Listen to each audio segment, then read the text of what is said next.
और न्यूज़ 360 में अब खबर बरेली से है, जहां हिंसा के बाद अब प्रशासन एक्शन में दिख रही है। पुलिस ने सोमवार को इस हिंसा के दूसरे मास्टरमाइंड नदीम खान को गिरफ्तार कर लिया है। सीएम योगी ने ये पहले ही साफ कर दिया था कि हिंसा भड़काने वाले आरोपियों को किसी भी कीमत पर छोड़ा नहीं जाएगा। आपको बता दें, इसी नदीम ने तौकीर के साथ मिलकर बरेली हिंसा की सारी स्क्रिप्ट लिखी थी। क्या है पूरी खबर, दिखाते हैं आपको।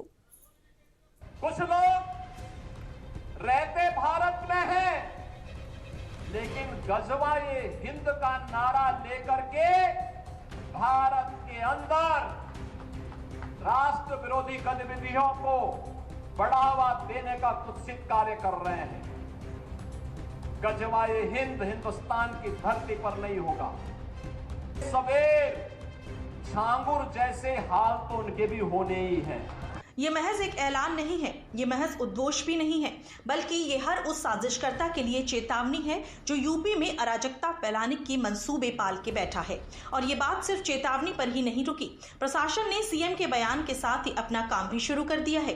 बरेली हिंसा में शामिल हर गुनहगारों का हिसाब ताबड़तोड़ तरीके से हो रहा है। पुलिस ने हिंसा में शामिल एक और मास्टरमाइंड नदीम को गिरफ्तार कर लिया है। इस पूरे मामले में पुलिस ने अभी तक 56 लोगों को गिरफ्तार किया गया है। पुलिस ने मौलाना के साथ बवाल में शामिल दूसरे मास्टरमाइंड नदीम खान को भी गिरफ्तार कर लिया है। पुलिस ने नदीम को शाहजहांपुर के पास से एक गांव से अरेस्ट किया है। नदीम पर हिंसा को भड़काने और पुलिस को गुमराह करने का आरोप है। नदीम के पास से पुलिस को एक फोन, एक तमंचा, 12 बोर, 2 जिंदा कारतूस बरामद हुई। हिंसा भड़काने वाले आरोपियों को किसी भी कीमत पर छोड़ा नहीं जाएगा। ये बात खुद सीएम योगी एकदम साफ कह चुके हैं और इसलिए बरेली पुलिस भी बड़ी कार्रवाई कर रही है।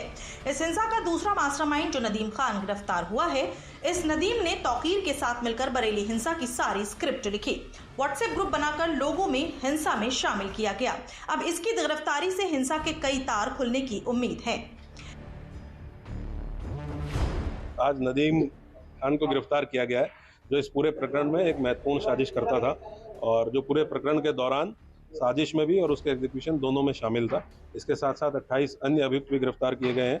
टोटल 29 अभियुक्त गिरफ्तार करके आज जेल भेजे जा रहे हैं। इनसे विस्तृत पूछताछ हुई है और पूछताछ में बहुत महत्वपूर्ण तथ्य प्रकाश में है, जो हमारी इन्वेस्टिगेशन में भी काफी हेल्पफुल होंगे। अभी तक कितने लोगों को गिरफ्तार किया जाए? टोटल 56 लोग इस पूरे प्रकरण में गिरफ्तार किए जाए। व्हाट्सएप ग्रुप से अलग अलग माध्यमों से व्हाट्सएप कॉल करके भी, नॉर्मल कॉल करके भी और व्हाट्सएप मैसेज करके भी इसके द्वारा लोगों को ये मैसेज किया गया कि इनको अगले दिन वहाँ पे इकट्ठा होना है। क्या डॉक्टर नफीस को भी ट्रैक किया जा रहा है? उनको भी वो भी जल्दी सभी अभियुक्त जो भी इस घटना में नामजद अभियुक्त है या अज्ञात है और हमारी पूछताछ में विवेचना में शामिल हुआ है, सामने आया है, उनके लिए हमारी टीमें लगी हुई है। और भी लोग चिन्हित किए जा रहे हैं? हाँ बिल्कुल, वो तो क्योंकि इतनी बड़ी संख्या में लोग थे तो हम लोग सीसीटीवी के माध्यम से और लोगों को चिन्हित कर रहे हैं। दूसरी तरफ बरेली विकास प्राधिकरण एक्शन मोड में आ गया है। प्रशासन ने मौलाना तौकीर रजा के समर्थकों की संपत्ति को भी सीज करना शुरू कर दिया है। जहां रविवार को आरिफ मोहम्मद खान के 2 शादी घर और एक होटल को सीज किया गया था, वहीं अब मौलाना के दफ्तर और उसके नीचे बने अवैध मार्केट को भी प्रशासन ने सीज कर दिया है। बरेली नगर निगम ने मौलाना तौकीर रजा की संस्था आईएमसी के दफ्तर को सील कर दिया है। आईएमसी का दफ्तर एक शॉपिंग कॉम्प्लेक्स के अंदर बना हुआ था। नगर निगम ने इस शॉपिंग कॉम्प्लेक्स को नाले पर अवैध रूप से बना होने की वजह से चिन्हित किया था। लिहाजा नाले पर अतिक्रमण कर बनाए गए इस अवैध निर्माण पर कार्रवाई करने के लिए नगर निगम ने ये कदम उठाया है। यही नहीं, आने वाले समय में पूरी जमीन पर बुलडोजर की कार्रवाई की जाएगी। सोमवार को नगर निगम ने नाले पर बनी नवाल्टी बाजार की लगभग 30 दुकानों को भी सीज कर दिया। कई दुकानों को चिन्हित करते हुए नगर निगम की टीम ने लाल रंग का क्रॉस निशान भी लगाया है। अब नगर आयुक्त का कहना है कि सीलिंग की कार्रवाई के बाद अब इन दुकानों पर ध्वस्तीकरण की कार्रवाई भी की जाएगी।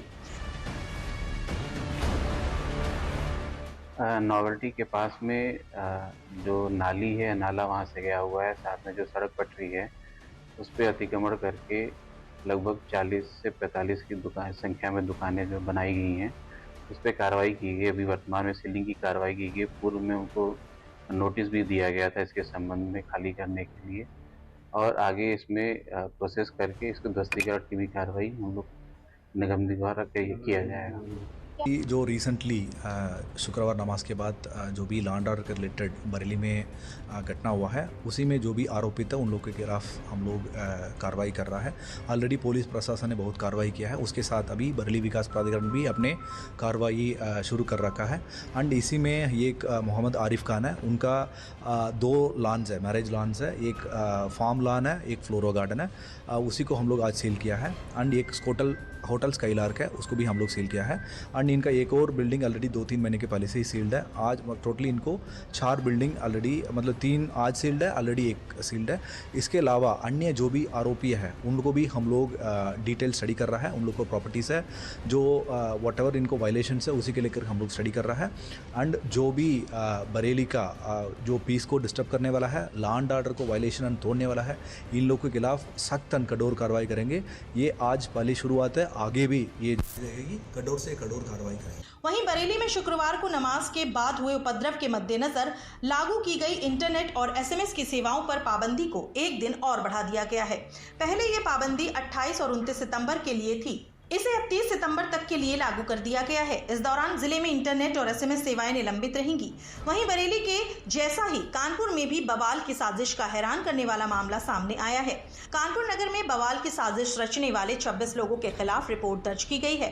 दरअसल कुछ उपद्रवियों द्वारा शहर में एक भड़काऊ ऑडियो जारी करके जुम्मे की नमाज के बाद सौहार्द बिगाड़ने की साजिश की गई थी।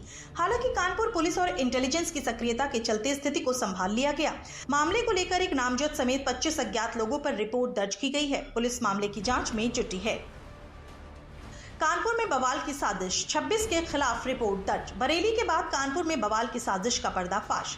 जुम्मे की नमाज के बाद ऑडियो वायरल किया गया। करीब 20 से 25 युवक मौके पर इकट्ठा भी हो गए थे। पुलिस ने तुरंत लोगों को समझाया और उन्हें घर भेज दिया। जुबेर गाजी और 25 अज्ञात के खिलाफ गंभीर धाराओं में रिपोर्ट दर्ज। दिनांक 26/9/2025 को चौकी क्षेत्र सुजातगंज थाना रेल बाजार अंतर्गत एक ऑडियो जुबैर अहमद खान के द्वारा वायरल किया गया था, जिसमें लोगों को ज़्यादा से ज़्यादा मात्रा में इकट्ठा होकर शांति व्यवस्था भंग करने, कानून को हाथ में लेने के लिए आह्वान किया गया था। तत्काल उस ऑडियो का संज्ञान में लेते हुए पुलिस वहां मौके पर पहुंची। कुछ लोग 20 से 25 की मात्रा में वहां इकट्ठा हो गए थे, उनको समझा बुझाकर वापस घर भेज दिया। जिसके द्वारा ये ऑडियो वायरल किया गया था जुबैर अहमद खान, उसके विरुद्ध प्राथमिकी दर्ज करा ली गई, साथ ही उसकी अरेस्टिंग भी सुनिश्चित की गई है। इसके अलावा जो प्रकरण में अग्रिम वैधानिक कार्रवाई है वो अमल में लाई जा रही है। कानपुर में पुलिस की सतर्कता से बरेली जैसा बवाल होने की साजिश को नाकाम कर दी गई है।